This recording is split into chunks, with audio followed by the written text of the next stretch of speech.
Olá, seguidores do canal Brenda Santunioni. Hoje a gente vai conversar aqui no programa sobre um assunto muito importante, né? Nós estamos aqui direto do Horto Botânico da UFV para ter uma conversa mais próxima com os pais a respeito de questões relacionadas à criação de filhos, né, parceira? E hoje a gente vai conversar sobre um tema bem relevante, né? Que é o bater ou não bater. Autonomia versus vergonha na parentalidade. Sim, é um tema polêmico, né? Já foi falado até muitas vezes aí na televisão, aquela questão da palmada, de dar ou não. Né? A gente sabe que hoje muitos métodos que funcionavam em décadas passadas já não funcionam mais. Às vezes a gente escuta, uma palmada não faz bem, né? Às vezes tem que bater para a criança entender que ela está errando, que ela fez errado, castigar, tudo bem, né? Eu acho que a gente não pode julgar a forma como cada família vai educar o seu filho, mas é importante que vocês atentam para questões que podem desencadear, né? Digamos, dificuldades futuras para essa criança, né? Porque muitas vezes o bater é humilhante para a criança. Exatamente. Então a gente já entra aí, né, na questão da autonomia versus vergonha, né?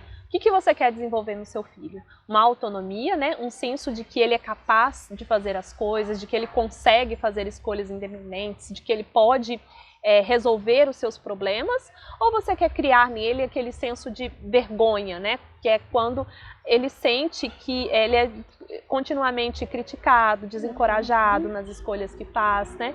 Quando ele se sente realmente constrangido, humilhado, né? E às vezes o bater vai ocasionar isso, né? Sim.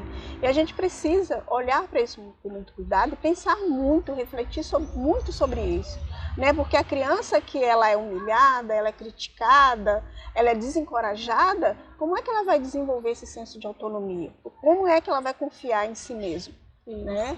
E às vezes o método que os pais usam, né, nesse sentido, não é querendo fazer o melhor para a criança. Mas será que esse método é o melhor para aquela criança? Então, se eu tenho dúvidas, se eu não sei como eu faço para orientar o meu filho, como ajudá-lo, conduzi-lo, se eu tenho dúvidas, porque a gente tem dúvida mesmo. Eu sou mãe, a Dani é mãe, a maioria das pessoas que nos assistem são mães, são pais, e surgem situações da vida, né, na criação dos nossos filhos, que a gente não sabe mesmo o que fazer. O que a gente vai fazer? Vai usar o método que a gente aprendeu com nossos próprios pais. Exatamente. Então, hoje a gente tem muitas informações à disposição e eu sempre costumo, né, falar a respeito da importância assim, de buscar as informações e entender que aquilo ali é o ideal, né? E nem sempre aquele ideal os pais, as mães vão conseguir alcançar.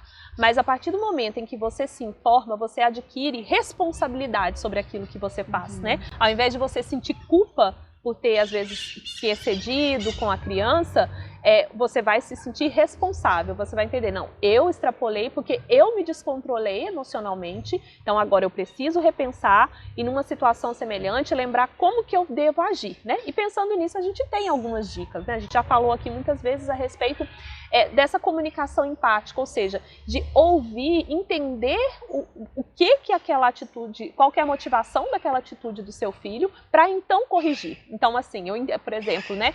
Eu entendo que você ficou com raiva porque o seu irmão pegou o seu brinquedo, mas você não pode bater, né? Então você corrige, mas ao mesmo tempo você demonstra que você compreende o sentimento daquela criança. Quando você usa, de certa forma, né, uma prática, né, como o abuso físico, que às vezes a criança ela é menor, né? Então ela não vai enfrentar, né? Ela vai apanhar, né, e vai ter que lidar com aquelas emoções, com aqueles sentimentos que vão surgir ali daquele momento. E o adulto da situação é você. Eu sei que às vezes na hora da raiva, a gente às vezes até ultrapassa um limite. Você quer dar só uma palmada, mas você acaba extrapolando porque você está com raiva, né? Nós, como seres humanos, às vezes agimos de forma impulsiva. Então, o mais adequado é educar o seu filho dentro de práticas parentais saudáveis. Exatamente. E aí algumas delas, né, que a gente tem, aquela coisa de estabelecer regras claras, colocar opções para aquela criança. Então, além de você ter o limite, mas na medida do possível, você propiciar opções para ela. Então, a gente vai ter que ir para a escola agora. Você quer vestir a calça X ou a Y, né? Estou dando um exemplo simples, mas para mostrar assim que a criança ter a sensação de escolha é algo que ajuda muito a diminuir o comportamento desafiador, né? E aí toda aquele processo de irritação que vem junto, né? E às vezes acaba culminando nesse descontrole. E ali você está criando um ambiente seguro, né? Onde a criança tem opções de escolha. É diferente de você falar, vai lá e escolhe a sua roupa. A criança tem ali uma infinidade de roupa que ela pode escolher, né? Agora, quando você diz, ó, você tem o uniforme, é o uniforme da escola que você precisa usar e não dá para ir com outra roupa, né? Então, assim, a gente precisa orientar nesse sentido, mas sempre dando limites, ajudando a criança a construir valores, mas visando a autonomia dela. Isso aí, então a gente vai conversar um pouquinho mais sobre essa questão da autonomia no próximo programa, sobre como desenvolver a autoestima e etc. Então não percam, é no próximo sábado. Até lá!